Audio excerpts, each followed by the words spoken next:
So hello everyone, welcome back to the channel. तो आज मैं आपको एक बात शेयर करने जा रहा हूं जो आपकी रैंक को 10 से 20,000 बढ़ा सकता है। अगर 30,000 आ रही है तो, अगर 1 लाख आ रही है तो 50,000 कर सकता है। मतलब आपकी पोटेंशियल को बढ़ा सकता है। वो बात है पेपर का एनालिसिस। पेपर का एनालिसिस करना बहुत ज्यादा इंपॉर्टेंट होता है। दो स्टूडेंट्स की कहानी शेयर करता हूँ। एक स्टूडेंट, जैसे अभी फुल सिलेबस देना चालू करोगे, स्टूडेंट एक्स, स्टूडेंट वाई, दोनों स्कोर कर रहे थे 120, 130।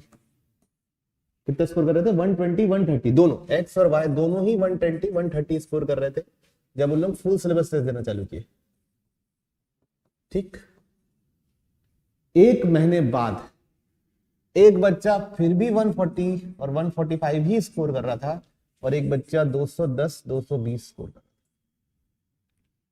रहा है ना। ये हर साल की कहानी है, हर बैच की कहानी है। ठीक, मतलब एक का 99.34 परसेंटाइल आया और एक का 90, उस समय तो कम में मिल जाता था, तो 96, 97 परसेंटाइल ही आया। कुछ हो नहीं पाया। ठीक, तो ये दोनों का गैप में ये था कि एक जन आता था, अपना पेपर पूरा एनालाइज करता था।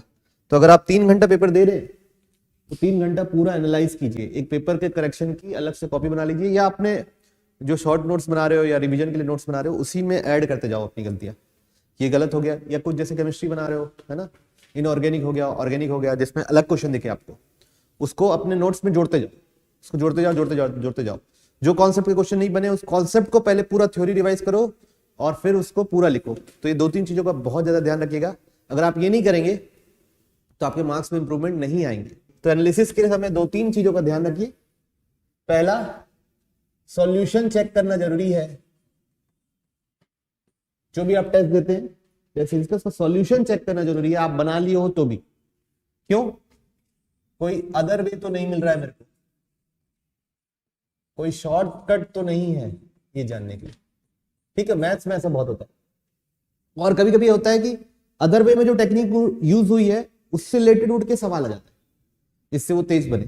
ठीक है, तो याद रखिएगा, सॉल्यूशंस पूरे के पूरे दोबारा चेक करने हैं, चाहे वो आप बनाए हो या नहीं बनाए हो। ठीक, फिर दूसरा, आपको एरर्स जो हुए हैं आपके, उसको 2 हिस्से में डिवाइड करना पड़ेगा। एक कंसेप्चुअल, कि आपको कॉन्सेप्ट ही नहीं आता तो उसकी थ्योरी रिवाइज करो, और वैसे 5 और सवाल बनाओ।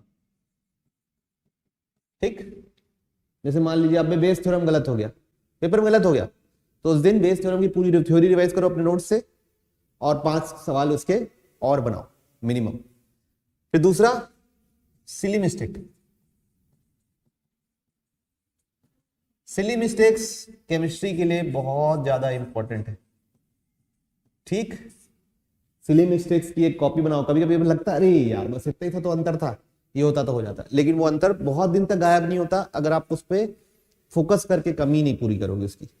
तो उसके लिए अपने नोट्स में उसको इंक्लूड करो, है ना। जब आप अपने हाथ से लिख लोगे ना, तो अगले बार जब उस गलती को प्रोसीड करने जाओगे तो अपने आप आपका मन रुकेगा आपको। लेकिन आप अगर इग्नोर कर दोगे कि यार ये छोटा सा तो मिस्टेक था, तो अगले बार भी वो उठा के वही गलती करोगे। इसलिए नोट करना बहुत ज्यादा इंपॉर्टेंट रहता है। ठीक, फिर तीसरा, scope of improvement. 10 minute 15 minute सोचना है कि मैं और कैसे, फुल सिलेबस टेस्ट दोगे ये ज्यादा वहां पे काम आने वाला है, कि मैं और कैसे इंप्रूव कर सकता था, मैं कहां से शुरुआत करता, मैं कौन से क्वेश्चन में 10 मिनट अटक गया, 15 मिनट अटक गया, क्यों अटक गया, वहां नहीं अटकता तो मेरे को क्या फायदा होता।